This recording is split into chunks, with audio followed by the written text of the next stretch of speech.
de l'essence dans nos assiettes. Oui, aux éditions de la Découverte, ça paraît complètement dingue, mais d'abord, on va expliquer ce que c'est exactement que cette essence, cet hexane. Comment il se retrouve dans notre assiette? L'hexane, c'est un hydrocarbure assez proche du white spirit qu'on utilise pour nettoyer les pinceaux après le bricolage.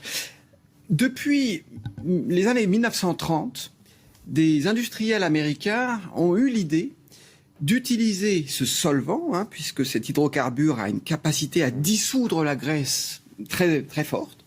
Les industriels américains ont eu l'idée d'utiliser ce solvant pour aller chercher dans les graines et dans les fruits la partie huileuse des végétaux. Et ça permet en fait d'extraire plus d'huile que lorsqu'on utilise les bons vieux moulins à huile du passé, les pressoirs. Et donc ça veut dire que ça fait plus d'un siècle qu'on se retrouve avec des traces d'essence dans nos huiles, par exemple, du quotidien. Alors, cette technologie a été inventée d'abord à Chicago dans les années 30. Et en France, on a commencé à l'utiliser après la Seconde Guerre mondiale. Et progressivement, c'est devenu la norme. Et aujourd'hui, la plupart des usines qui fabriquent de façon industrielle, qui traitent les oléagineux, travaillent avec de l'hexane. Mais comment le consommateur ne peut pas être informé de cette chose? Enfin, vous le révélez effectivement dans cette enquête. On a l'impression que c'est quelque chose d'assez courant. Tout le monde était au courant dans l'industrie agroalimentaire, mais enfin, sauf le consommateur. Et on va parler des dangers dans un instant. Exactement. C'est ce que j'appelle un secret de polichinelle. C'est-à-dire que lorsqu'on parle aux industriels ou aux spécialistes du secteur, aussi bien aux spécialistes de l'huile que de l'alimentation animale, parce qu'il y a aussi beaucoup d'hexane dans l'alimentation qu'on donne aux animaux d'élevage. On se retrouve aujourd'hui avec, dans le lait, par exemple, y compris le lait infantile, des traces de ces hydrocarbures. Exactement, des résidus.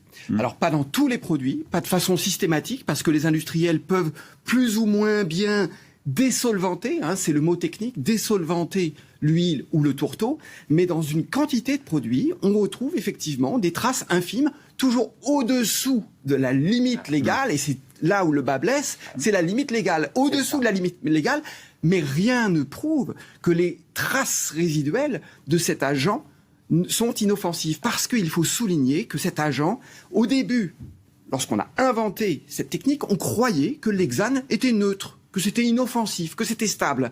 Et il a fallu plusieurs décennies pour commencer à découvrir que pas du tout.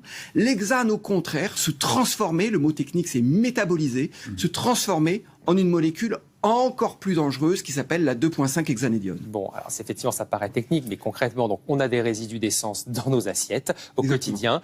C'est en dessous des normes, donc vous nous dites que tout ça est parfaitement légal, mais il y a un risque pour la santé. Et il est prouvé, ce risque, il est documenté scientifiquement? Tout à fait. Il est de deux ordres.